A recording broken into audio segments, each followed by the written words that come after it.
Okay, today's notes is a continuation of function notation.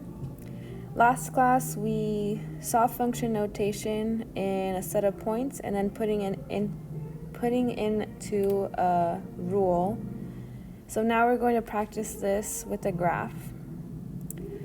So the first thing I'm going to do is I have 1, 2, 3, 4, 5, 6, 7 points. I need to write the ordered pair of each point. So I'm going to list those points right here to the left where it says list points, and then I can write my domain and range. So the first point I'm looking at is this far left. 1, 2, 3. So left 3, up 1, 2, 3, 4. So that's going to be -3, comma 4 for the green, this one right here. Then I'm going to look at this one. I'm going left 2, down 1, 2, 3, 4, 5. Down 2, left 5. Sorry, left 2, down 5. Now I'm going to look at this one. I don't move left or right, so that's at 0. And I'm going up 1, 2, 3, 4, 5, 6, 7. So 0, 7. Now this point, I go right 2 and I don't go up or down. So it's 2, 0. This point I go to the right 1, 2, 3, 4. And I go down 1, 2, 3, 4, 5, 6.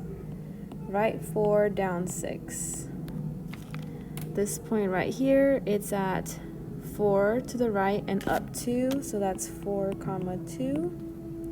And then the last point, I went to the right 1, 2, 3, 4, 5, 6, 7, 8, 9.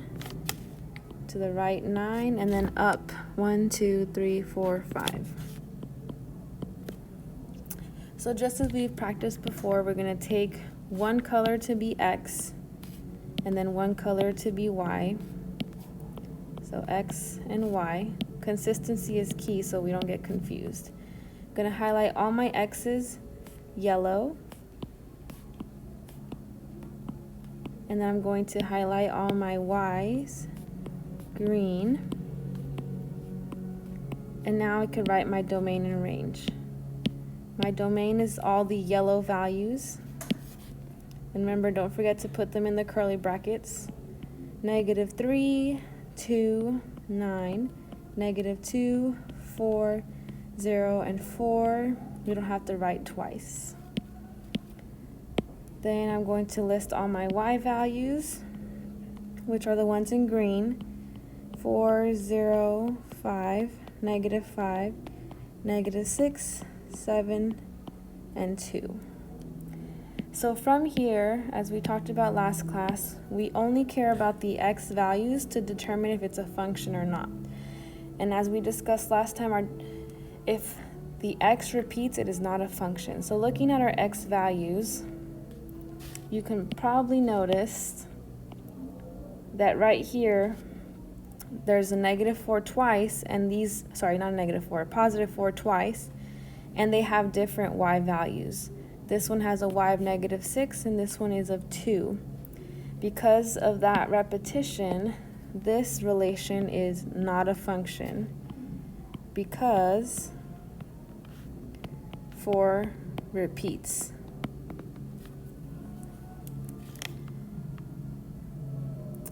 Four repeats and has different Y values. Okay?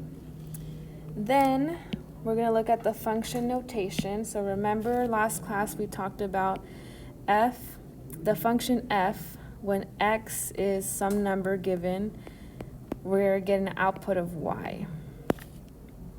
So the f is my function or my rule, the x is the input, and then the y is my output. Okay, so I'm going to look right here, the 2 is giving me the x value. So I'm looking for the y value when x is 2. So I look up here, I look at when x is 2, I get y is 0. Okay, then moving on, I have the function f when x is -3.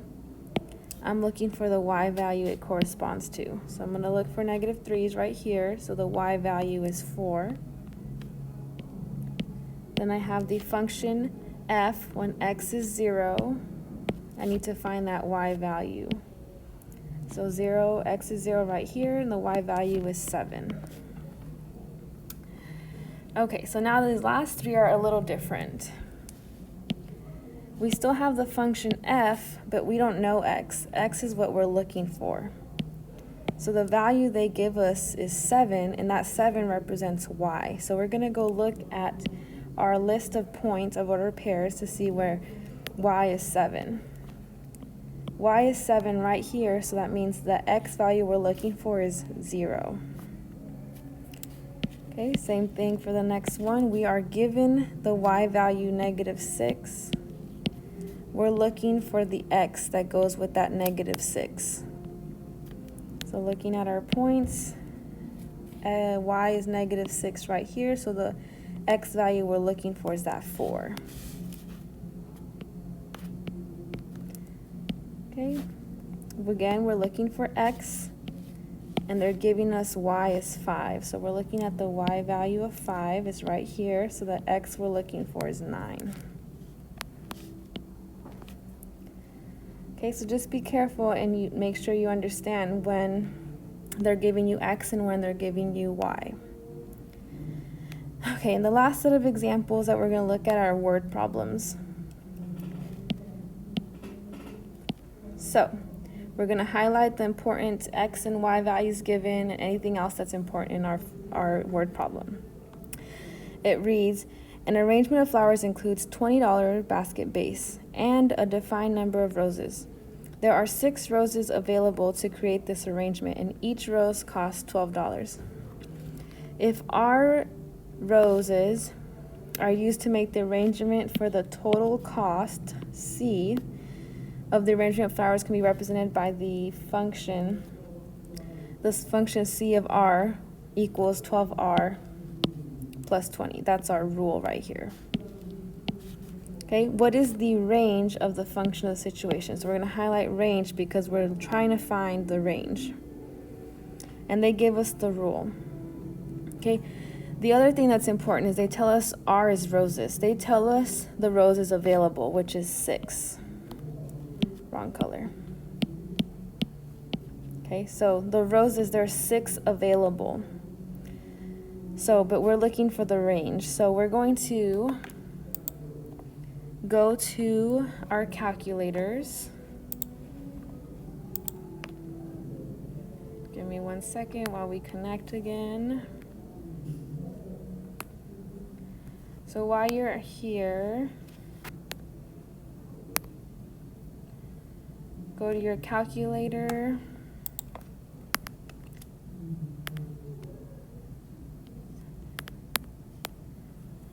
Give me a second while I connect. Okay, so if you remember from last class, we're going to go to our calculator and go to y equals and put in the rule they give us. Okay, so our rule that was given was 12R plus 20. So I'm going to put in 12R, but our calculator doesn't have an R, but it doesn't matter. We're going to put in X plus 20.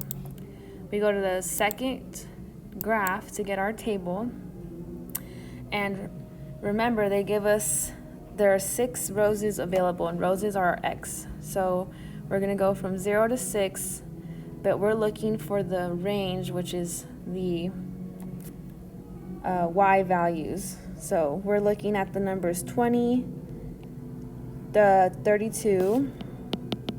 So when X is 0, we get 20, 32, 44, 56, 68, 80, and 92. And we're stopping at 92 because there's only 6 roses available. So we're going to go find the range that matches those. Okay, and that is letter C. Next one, it says a set of weights includes 6-pound barbells and 8 pairs of weight plates.